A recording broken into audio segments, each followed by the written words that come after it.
नमस्कार मु डीसीपी भुवनेश्वर आपण मानक गोटे नुआ प्रकार साइबर फ्रॉड विषय सचेतन करने को चाहूँगी। आजिकाली देखा जाउछि गोटे नुआ प्रकार साइबर फ्रॉड चली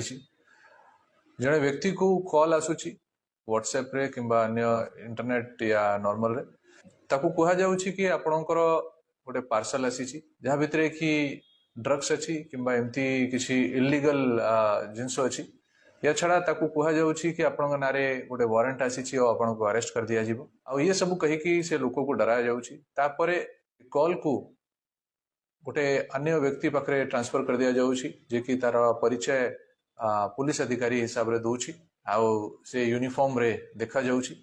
विक्टिम को स्काइप रो गोटे लिंक पठाया जाउछि आउ ताकू वीडियो कॉलिंग माध्यम रे ताकू कहा जाउछि कि तुमको अरेस्ट कर दिया जाइछि तमे हमर कस्टडी रे अछो तुम डिटेंशन रे अछो आ ताकू लंबा लंबा समय ताकू बसा होउछि ताकू डिप्रेस करा होउछि आ ताकू तार जिते भी पैसा बैंक रे अछि से एफडी अछि सब विषय रे ताकू इन्फॉर्मेशन निया जाउछि देखा जाइछि कि ये प्रकार रो जो डिजिटल अरेस्ट अछि ये डिजिटल अरेस्ट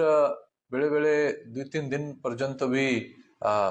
कंटिन्यू करूछि आउ टोटली विक्टिम को ये माने ब्रेन वॉश करूछंती